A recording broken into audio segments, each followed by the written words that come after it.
நான் சொல்லிக்கிட்டே இருக்கேன், அவன் மேலே ஒரு எஃப்ஐஆரை போடுங்கன்னு. சார் சொல்லிக்கிட்டே இருந்தேன் சார், வீடியோலையும் சொன்னேன், நேராக பார்த்து சொன்னேன், ஒரே ஒரு எஃப்ஐஆர் போடுங்க, அந்த பஸ்ஸை சீஸ் பண்ணுங்க, போதும், தாவேக்காவே இருக்காது. இதுக்கு அரெஸ்ட் பண்ணி வாங்கிக்கிறீங்களா? இந்த சனியெல்லாம் பார்த்தாச்சு ரொம்ப. அதில் ஒருத்தர் கல்வி அமைச்சர், நீங்கள் போராடலாம், நீங்கள் அனுமதி வாங்கிட்டு போகிறான்னு, அனுமதி கொடுக்குறவன் ஏன்னா கொஞ்சம் அறிவோடு பேசுகிறவன் எவனாவது ஒருத்தன் பேசுகிறானா பாருங்கள். கடைசியாக நடித்தது அழுதுக்கு சொல்கிறான், இனிமேல் அவர் நடிக்க போகிறத நான் பார்க்க போகிறதில்ல. டே, அவன் நடிச்சுட்டு தாண்டா இருக்கான் இன்னைக்கு வரைக்கும். இப்போ வரைக்கும் நடிக்கிறாங்க. நீ நல்லா பாருங்கள், நீங்கள் வந்து திராவிட கழகத்தில் அவங்க இடத்துலையே இதை திரையிடுங்க, பெரிய அளவில் அதை வந்து நீங்கள் சொல்லி திரையிடணும். அப்போ பார்ப்போம் எவன் வந்து தடுக்கிறான், எந்த வெள்ளையலி வருது, எந்த சுண்டலி வருதுன்னு பார்த்துக்கலாம்.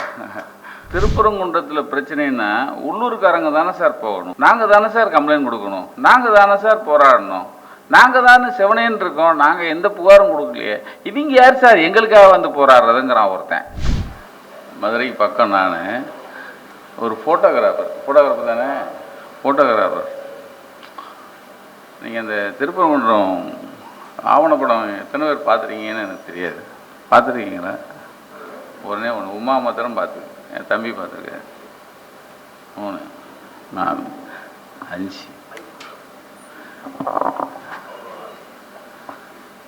அதான் தம்பிகிட்ட சொன்னேன், இந்த கருத்தரங்கம் முன்னாடி அதை திரையிட முடியுமா அப்படின்னு சொல்லியிருந்தேன். ஏன்னா அது திரையிட்டு இருந்தால் தவத்தோட தவம் தெரியும். அது உண்மையிலே அந்த தம்பி இப்போ சொன்னார் பாருங்க, 36 மணி நேரம் எடுத்து 1 மணி நேரம் 16 நிமிஷம் கரெக்டாக. அதுக்கு முன்னாடி நீட்டை போகிற போக்கில் டச் பண்ணிட்டு போயிடுறேன். ஏன்னா இன்றைக்கி பெரிய வெற்றி கிடச்சிச்சின்னு எல்லோரும் கொண்டாடுறாங்க. உண்மையிலேயே எங்கள் சுகிதா சொன்ன மாதிரி தான், அது வெற்றியே கிடையாது. அதை வந்து ஒரு தர்மேந்திர பிரதான எப்படி சூர்யா சொன்ன மாதிரி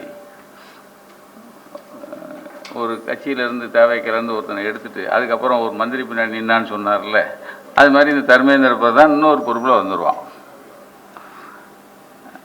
இது வந்து மாணவர்களுக்கு கிடைத்த வெற்றி தான். ஆனால் நாம் என்ன கேட்குறோம், நீட்டு வேணாண்டா அப்படின்னு தான் நான் கேட்குறோம்.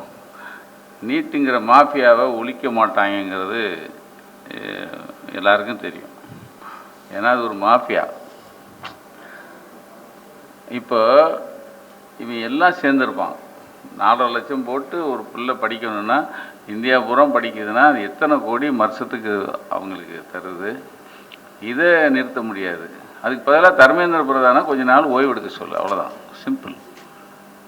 இப்போ இது வெற்றி. ஆனால் நாம் கேட்குறது நீட்டு வேணாம். அந்த போராட்டம் தொடரும். நாளைக்கு கூட திராவிடம் உங்கள் எல்லா மாணவர்களிலிருந்தும் போராட்டம் வச்சுருக்காங்க. பத்தாக்குறைக்கு எடப்பாடியும் ஒன்று வச்சுருக்காரு நாளைக்கு, அவர் கூட. இது நீட்டு. உண்மையிலேயே இந்த மாணவர்கள் போராட்டத்தில் இருந்தவங்க, இங்கே பால நிலத்தில் இருந்தவங்க, அங்கங்கே போராடினவங்க எல்லாருக்குமே இது ஒரு கால்வாசி வெற்றி. இப்போ நான் திருப்பரங்குன்றம் வந்துடுறேன். திருப்பரங்குன்றம் அதே அந்த இல்லை நீட்டுக்குள்ளே அந்த போராட்டம் வலுத்துட்ருக்கு. 6 மாதத்துக்கு முன்னாடி செத்து போன ஒரு பணத்தை மறுபடியும் எடுத்து கொண்டு வந்து திரையிட்டு அதை கொண்டாடினாங்க பாருங்க. அது 6 மாதம் முன்னாடியே செத்துருச்சு. ஏன்னா அதை வெளியிட்டாங்கல்ல, அதை மறுபடியும் வெளியிட்டு அதுக்கு கவர்மெண்ட்டுக்கு லீவு, எல்லாரும் கூத்தடிச்சாங்க. அதெல்லாம் நம்ம பார்த்தோம். அது ஏன் அப்படின்னா, நம்மெல்லாம் நினைக்கிறோம் பூரா இன்னும் நடிக்கிறாங்க அப்படின்னு. உண்மையிலே என் தம்பி சூர்யா சொன்ன மாதிரி பிஜேபி என்ன நினைக்குதோ அதை சரியாக செஞ்சுருக்காங்க. இந்த மாணவர்களுடைய போராட்டத்தை நீர்த்து போகிறதுக்கான ஒரு நிகழ்வு தான் அந்த படம் ரிலீஸு. அந்த கூத்து நடந்த கூத்தெல்லாம் பார்த்துருப்பீங்க. அழுது கூத்து, போன கூத்து, வந்த கூத்து. வெட்கப்படுறோம் உண்மையிலேயே. நான் ரொம்ப நாளாக சொல்லிக்கிட்டே இருந்தேன். இப்போ தம்பி சொன்னார்ல, துப்புரவு பணியாளர்களை வர வச்சு பேசுனதுக்கு நம்ம ஒரு டேக் பண்ணியிருக்கலாம் அப்படின்னு.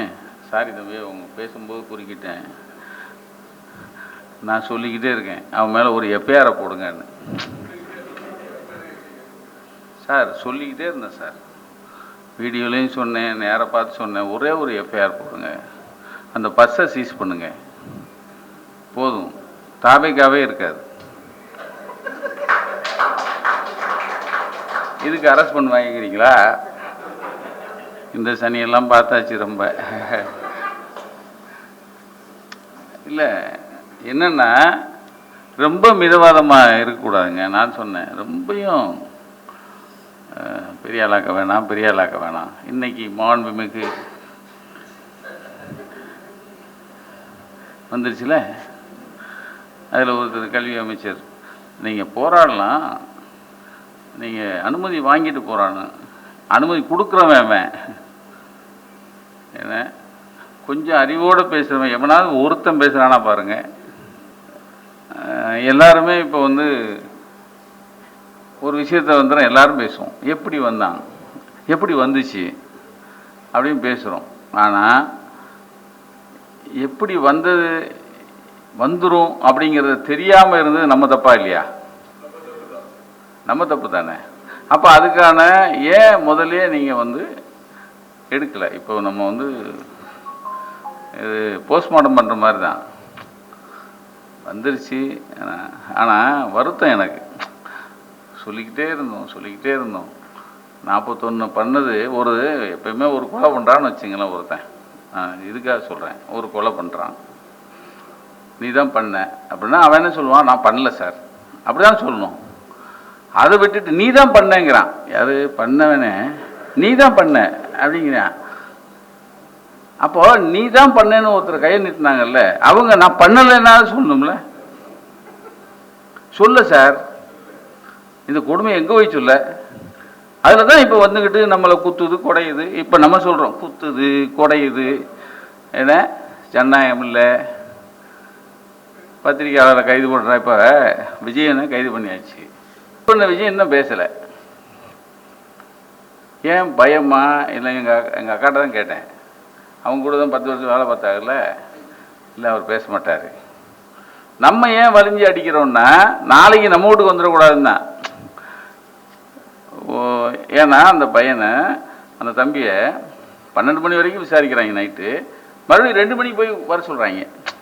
இது என்னென்னா, வீட்டில் இருக்கிறவன் பொண்டாட்டி பிள்ளைகள்லாம் டிஸ்டர்ப் ஆகணும், நாளைக்கு யாரும் நம்மளை பற்றி பேசக்கூடாது. இதுதான் சின்ன இதுக்குள்ளே ஒரு ஒளிஞ்சிருக்கிறது. ஒரு போலீஸுடைய அது ஒரு மாஃபியா தான். இப்போ அந்த தம்பியை சார்ந்த ஊடகம் திரிஷா போய் என்ன இது படம், என்ன இளவு படம், ஒரு படம் ஜனநாயகம், அதை பார்த்து வந்தது. இப்போ வீடியோ போடுறாங்களே, என்ன பண்ணுவீங்க? திரிஷாவும் அவங்க அம்மாவும் ஏமா பார்த்தது தாங்க சொல்கிறேன், நான் வந்து தப்பாக ஒன்றும் சொல்லலை. பார்த்தாத வீடியோ போடுறாங்களே உங்களுக்கு. இப்போ நீங்கள் நான் அந்த டிவிக்கு எதிராக பேசலை, இதுக்குள்ளே தான் வாழ்கிறோம், இதுக்குள்ளே தான் நம்ம கரையேறணும். ஆனால் 5 வருஷம் போகணும். அவன் கையை கடிச்சிக்கிட்டு இன்னைக்கு ஒருத்தர் வந்தார். ஆனால் இப்போ மக்கள்கிட்ட கொஞ்சம் போயிருக்கு. முந்தா நாள் ஜனநாயகன்னு ஒரு சனியம் வெளியே வந்த அன்னைக்கு வீடியோலாம் எல்லா டிவிலையும் போட்டிருப்பாங்க. ஆம்பளை பிள்ளை பொம்பளை பிள்ளை எல்லாம் கூத்தடிச்சதை பார்த்தோமா. அப்புறம் எங்கே உள்ள மக்கள் திருந்திட்டாங்க. இன்னமும் கையை காலை கடிச்சிக்கணும். அதில் சொல்கிறான் ஒருத்தன், ஏதோ தலைவிதி கடைசியாக நடித்தது அழுதுக்கு சொல்கிறான், இனிமேல் அவர் நடிக்க போகிறத நான் பார்க்க போகிறது. டேய், அவன் நடிச்சுட்டு தாண்டா இருக்கான் இன்னைக்கு வரைக்கும்.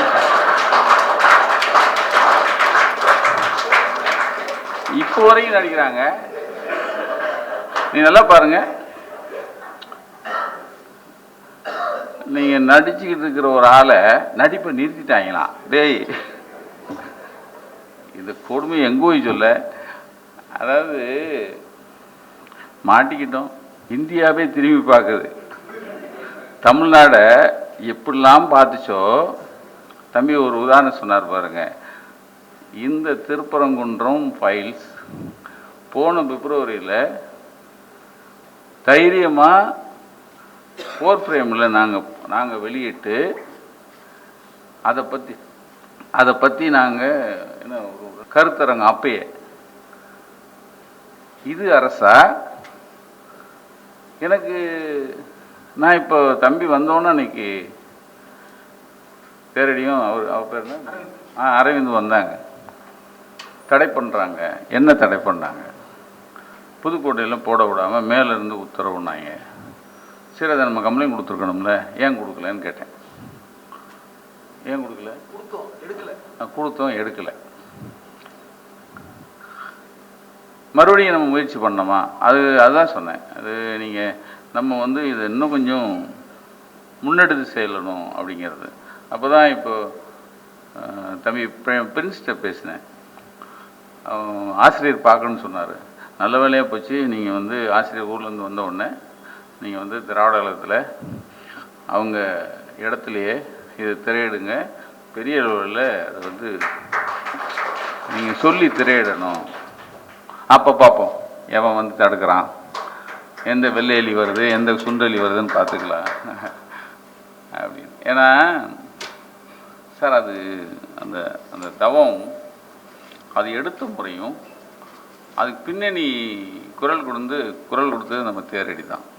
ஒரு ஒரு ஒரு பிரச்சனையை, நாம் எவ்வளோ பிரச்சனையை நம்ம வெளியே கொண்டு வந்திருக்கோம்.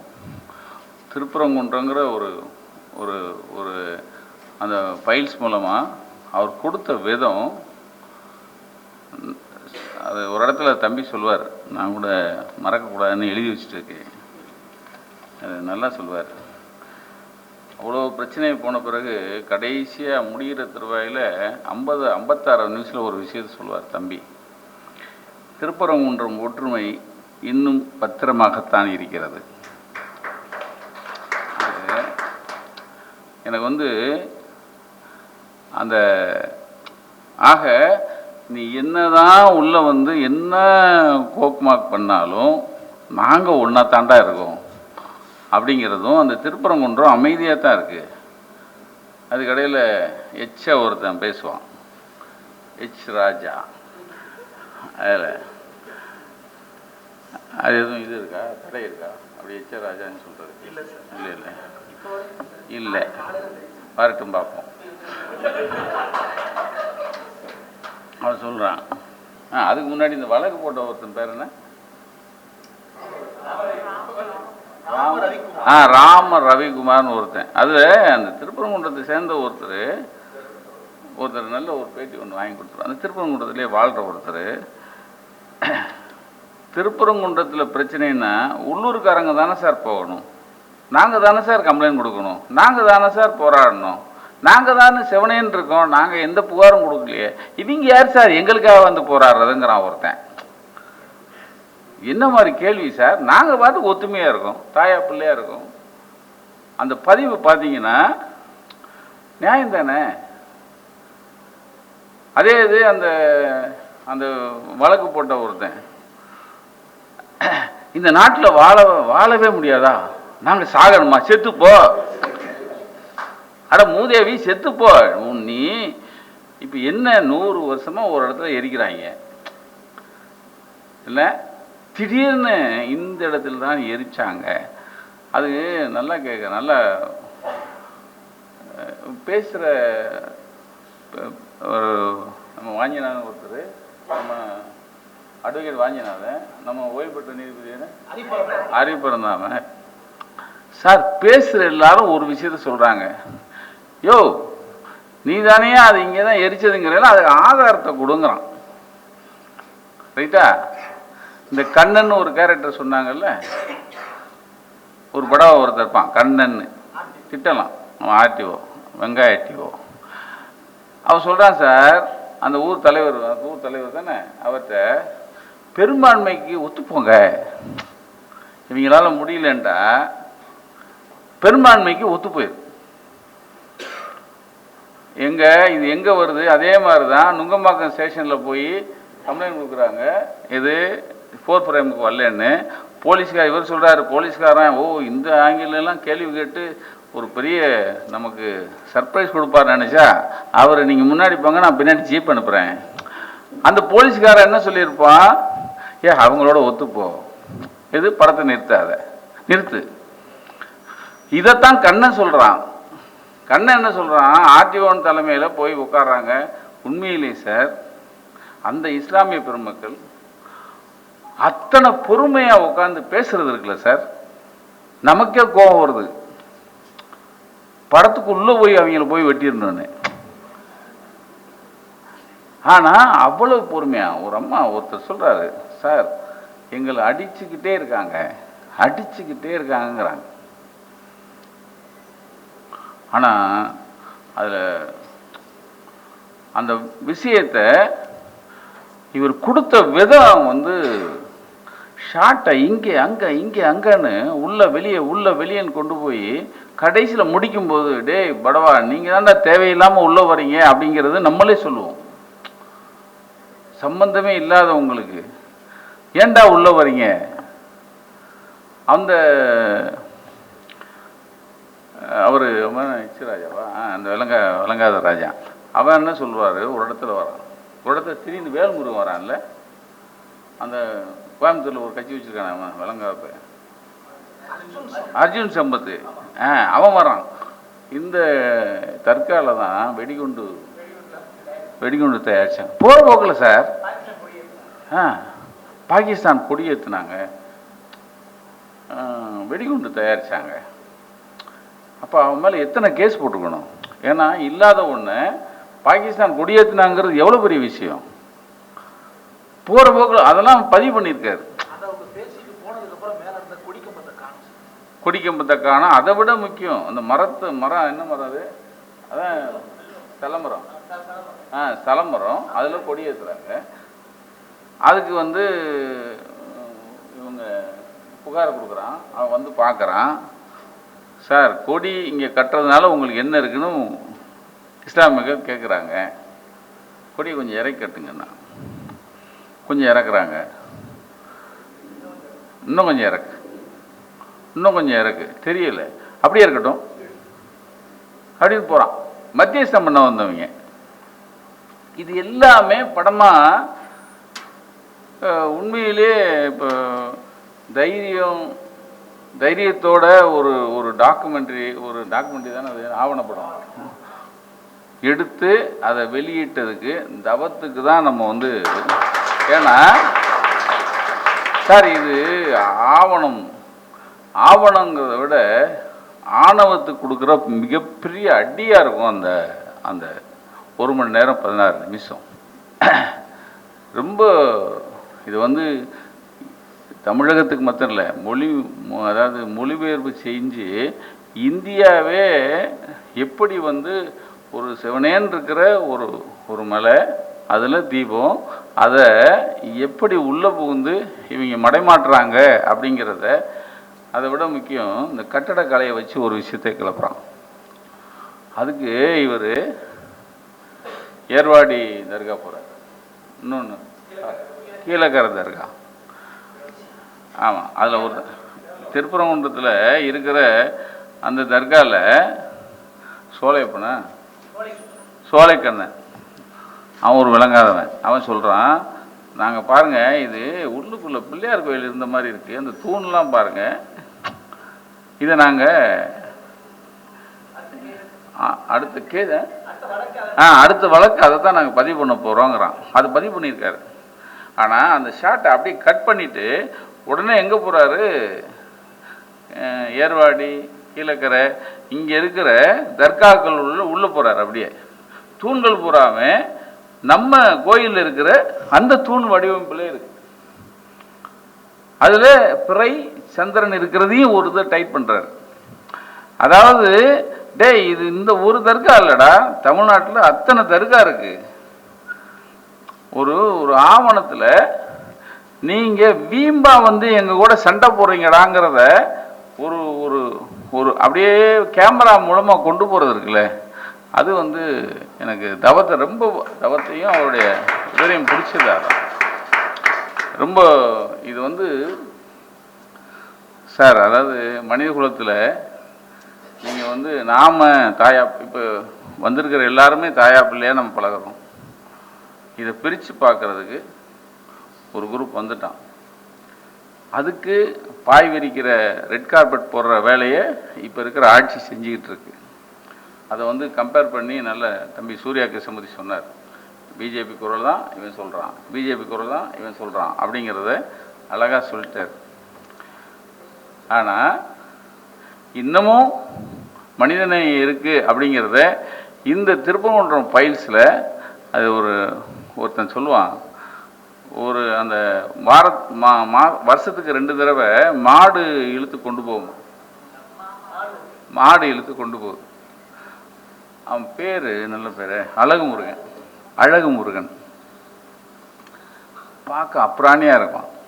அவன் சொல்லுவான், எங்கள் அப்பா அந்த மாடு வந்து இந்த மாடு தான் இழுத்துட்டு போகணும்னு ஒரு பெரியவர் வந்து காமிக்கிறார். இந்த மாடு தான், அதாவது அது என்னது, சந்தன கூட இழுத்துட்டு போகிறது அந்த மாடு. அந்த மாடு டைட் வைக்கிறாரு. பக்கத்தில் அந்த தம்பி இருக்கார். அப்படியே ஒல்லியான தேகம், செவப்பு சட்டை போட்டு நிற்கிறாரு. இவர் தான் அந்த மாடை எடுத்துகிட்டு வச்சு சந்தன கூட அந்த ரோந்து, அதாவது ஊர்வலம் கொண்டு போவாங்க. அப்போ அந்த தம்பி சொல்கிறாரு, எங்கள் அப்பா எடுத்தாக, இப்போ மாமா துணையோட நான் கொண்டு போயிட்டுருக்கேன் அப்படிம்பார். மாமா துணைன்னு சொல்கிறது அவர் ஒரு இஸ்லாமியரை. நீங்கள் அது அந்த அந்த தம்பி அவர் சொல்கிறத பார்க்கும்போது அவர் சொல்கிறாரு ஒரு இடத்துல, மாமாவா அப்படின்னு இவர் கேட்குறாரு. யார் நீங்கள் இருக்கிறீங்க, யாரோ ஒரு கேட்குறாங்க. கேட்குறாரு, மாமாவா? ஆமாம், நான் யாரையும் விட்டுலாம் கொடுக்க முடியாது சார். அந்த வார்த்தையில் அப்படி ஒரு அதாவது அந்த தாயா பிள்ளையா, மாமா மச்சினா, அவங்க அந்த உறவு முறையை அவ்வளவு அழகாக ஒரே வார்த்தையில் சொல்லிட்டு போகிறான், நான் யாரையுமே விட்டு கொடுக்க மாட்டேன். இதைத்தான் சார் பிரிக்க பார்க்குறான் இந்த பரதேசிகள், இதைத்தான் பிரிக்க பார்க்குறான். அதே மாதிரி கடைசியாக ஒரு இடத்துல இந்த திருப்பரங்குன்றத்தில் நீ சிரித்தாள்னு ஒரு அந்த சந்தனக்கூடில் பாட்டு கட்சி நடக்குது. திருப்பரங்குன்றத்தில் நீ சிரித்தாலும் அந்த மேடை பாடகர் ஒருத்தர் பாடுறாங்க. ஒரு படியில் ஒரு இஸ்லாமிய தாய் உட்காந்துருப்பாங்க. அவங்க இதை முணங்குவாங்க. இந்த பாட்டை அந்த அம்மா முணங்கும். அது வந்து எப்படியும் 70-75 வயசு இருக்கிற ஒரு மூதாட்டி. இந்த திருப்பரங்குன்றம் பாட்டை அந்த அம்மா முணங்கும். இதை இங்கே எடுத்து அங்கே கொண்டு போய் முடிப்பார் இவர். என்னன்னா, எல்லாமே அந்த பாட்டு அவங்களுக்கே அது வந்து அது வாய்மொழியில் அது அவங்க அசைக்கிறத கேட்கும்போது நமக்கு புல்லரிக்கும். கடைசியாக சொல்லுவான் எச் ராஜா. அவன் ஒரு இடத்துல ஆரம்பிக்கும் போது சொல்கிறான், இது வந்து அயோத்தி. ஆமாம், அயோத்தி மாதிரி ஆகப்படாதுங்கிறத ரொம்ப பாடுபடுறாங்க. அயோத்தியா தான் ஆக்க போகிறோன்னு அவன் ஓப்பனிங்கில் சொல்ல ஆரம்பிப்பான் சார். அதாவது பூனைக்குட்டி வெளியே வந்த மாதிரி இங்கே ஒரு அயோத்தியை உருவாக்குறதுக்கு அவங்க என்ன சொல்கிறாங்க, 94 இதை ஆரம்பிச்சிட்டாங்க. 95 இப்போ 30-31 வருஷம் ஆச்சு. இன்னைக்கு வரைக்கும் அவங்க பப்பு வேகலை. ஆனால் அந்த பப்பு வேகிறதுக்கான விதையை போடுறதும் சொல்லி கொடுக்குறதும் இந்த ஆட்சியில் ஆரம்பிச்சிட்டாங்க. போடக்கூடாது, திரையிடக்கூடாது அப்படிங்கிறத நீங்கள் வந்து யாரோ ஒருத்தன் கொடுக்குறான் லெட்ரு, அதை கையில் எடுத்து மேலெடுத்து உத்தரவுன்னு புதுக்கோட்டையில் தடுக்கிறான். இங்கே நுங்கம்பாக்கம் ஸ்டேஷன்லேருந்து பாதுகாப்பு போலீஸ் அனுப்பி அந்த தேட்டர் கொடுக்குறான். அதே தேட்டர் 2 முறை அவங்க ரிலீஸ் பண்ணியிருக்காங்க. அப்போது எது வரக்கூடாதுன்னு 30 வருஷமாக நம்ம தடுத்துருந்தோமோ, எது வந்து சுதந்திரமாக வெளியிடலான்னு போன ஆட்சியில் வெளியிட்டாங்களோ அதை தடுக்கிறதுக்கு பாதை போட்டு கொடுக்குறான். நீங்கள் இந்த ஆட்சி என்ன வேணாலும் செஞ்சுட்டு போட்டோம். ஆனால் இவங்க வழிவிடுற இந்த இந்த பிஜேபியினுடைய இந்த என்னது அயோத்தி அதுக்கான அடித்தளத்தை இவங்க போடுறதுக்கு இவங்க ஒத்துழைக்கிறத கட்டாயமாக நாம் எல்லாரும் ஒன்று சேர்ந்து அதை எதுக்கணும், குரல் கொடுக்கணும். இந்த ஆவணப்படத்தை நிச்சயமாக நாம் எல்லாரும் திரையிறதுக்கு என்னென்ன வழி இருக்கோ அதை பண்ணணும்.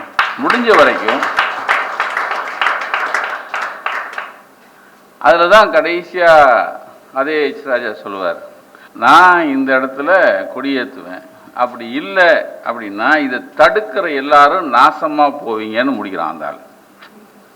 நான் சொல்கிறேன், இதை நீங்கள் திருப்பரங்குன்ற ஃபைல்ஸில் அவர் சொன்ன எல்லாத்தையும் நீங்கள் பார்த்தீங்கனாலே இந்த ஒற்றுமையை குலைக்கிற எவனாக இருந்தாலும் நாசமாக போவாங்க.